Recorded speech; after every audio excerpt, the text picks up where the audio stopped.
നബിവാക്യം: ഒരു ദൈവവിശ്വാസിക്ക് ഒരേ മാളത്തിൽ നിന്ന് 2 പ്രാവശ്യം കടിയേൽക്കുകയില്ല. ഒരു വിശ്വാസി വളരെ സൂക്ഷ്മതയോടെ ആയിരിക്കണം ജീവിക്കേണ്ടത്. ജീവിതത്തിൽ സൂക്ഷ്മത പാലിക്കേണ്ടതിൻ്റെ പ്രാധാന്യത്തെക്കുറിച്ച് വിശുദ്ധ ഖുർആനിൽ ധാരാളം സൂക്തങ്ങൾ കാണാം. മനുഷ്യർ സൂക്ഷ്മതയോടെ ജീവിക്കാൻ വേണ്ടിയാണ് ചില നിയമങ്ങളും വ്യവസ്ഥകളും നിശ്ചയിച്ചിട്ടുള്ളത്. എന്നാൽ പിഴവുകളും തെറ്റുകളും ആർക്കും സംഭവിക്കാം.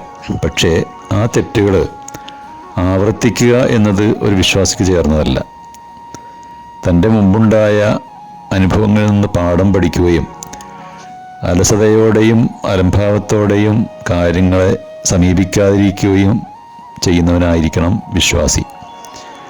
അതിനാൽ തന്നെ ഒരേ രീതിയിൽ 2 തവണ വഞ്ചിക്കപ്പെടുക എന്നത് അവൻ്റെ കാര്യത്തിൽ സംഭവിക്കുകയില്ല.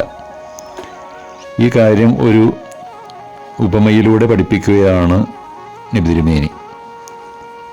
ഇതോടൊപ്പം മനസ്സിലാക്കേണ്ട മറ്റൊരു കാര്യം, കുട്ടികളും യുവാക്കളും അനുഭവങ്ങളുടെ അഭാവത്താൽ എടുത്തുചാട്ടത്തിൻ്റെ ഒരു ഘട്ടത്തിലൂടെ കടന്നു പോകുമ്പോൾ അവർക്ക് പല അബദ്ധങ്ങളും സംഭവിക്കാൻ സാധ്യതയുണ്ട്.